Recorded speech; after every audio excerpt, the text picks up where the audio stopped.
Hello, my name is Doug Cowie.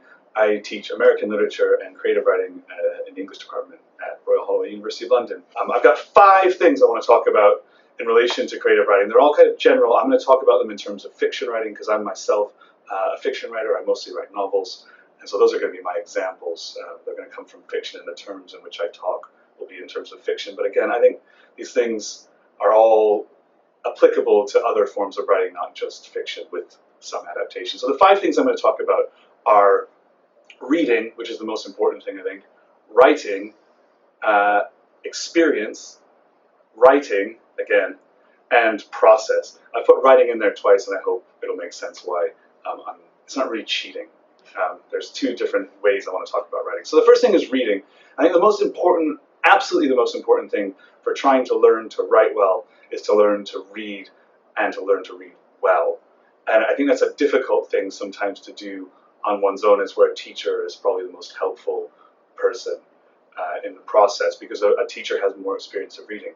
And a teacher knows a whole variety of things that he or she has read and can bring to the student to read. And exposing students to a wide variety of things is the most important thing. So when I'm teaching short story writing, for example, I try to bring in not just a few stories from the recent past or from the 20th century, but a whole variety of things, because a short story by Langston Hughes isn't the same as a short story by Herman Melville, isn't the same as a short story by Sarah Orne Jewett or Kate Chopin or Raymond Carver or Grace Paley. I mean, there's such a variety of people just in American literature, and a variety of styles, that you don't want to just bring in a few things from the recent past because they might seem more accessible or whatever. You want to bring in a wide variety to show the possibilities that a short story doesn't just have to be like Ernest Hemingway.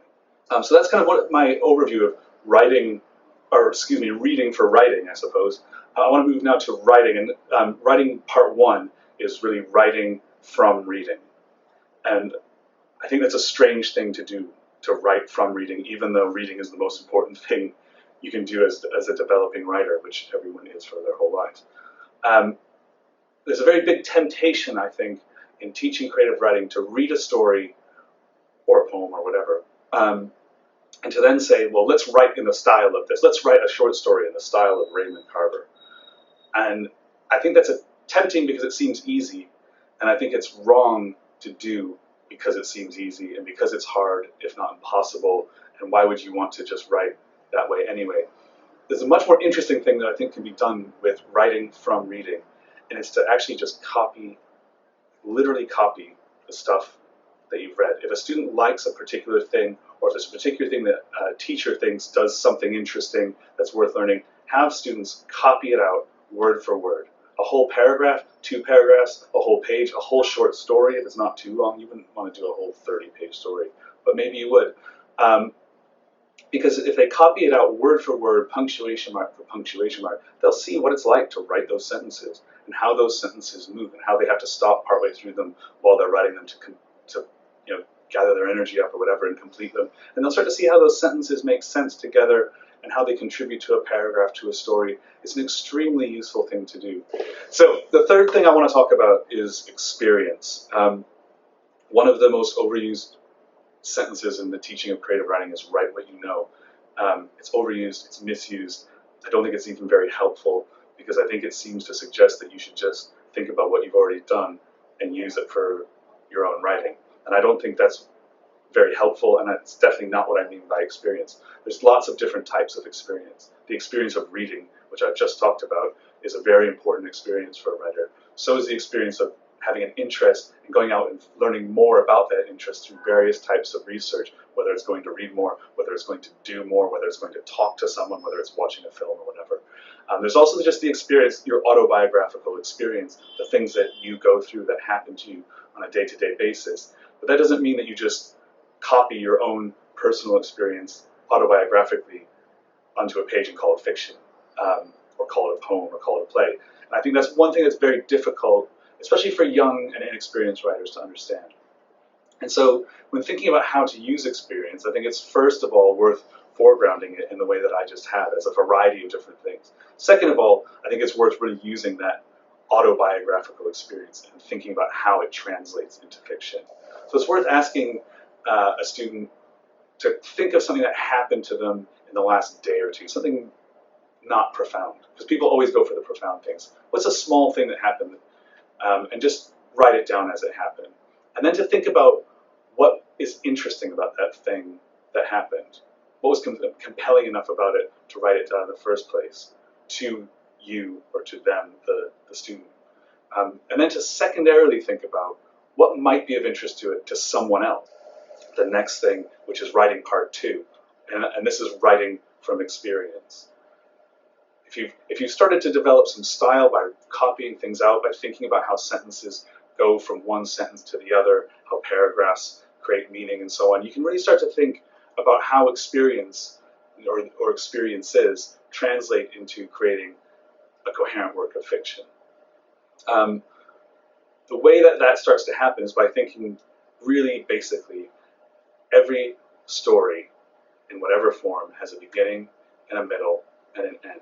From my point of view, the two most important things of those are the beginning and the end, and probably the end is the most important. So going back to that experience example that the student might have chosen, they've decided what's interesting about it to them, what might be interesting about it to someone else. You can even pick a specific someone else for that exercise. And they might have thought a little bit about relations to other types of experience or other experiences they've had. Where is the best place to start telling that experience is the first question.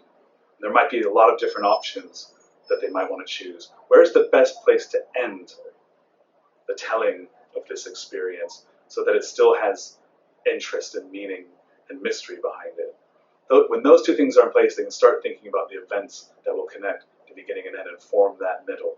And I think thinking through that process in that structural way will allow a student to relax a little bit about trying to tell it exactly as it was and to think about telling it in a way that gives it interest. And I want to move on to my final point, which is process. Writing is forever a process. It's an unending process. It can be very frustrating to try and write something and see that it's not working. It doesn't matter.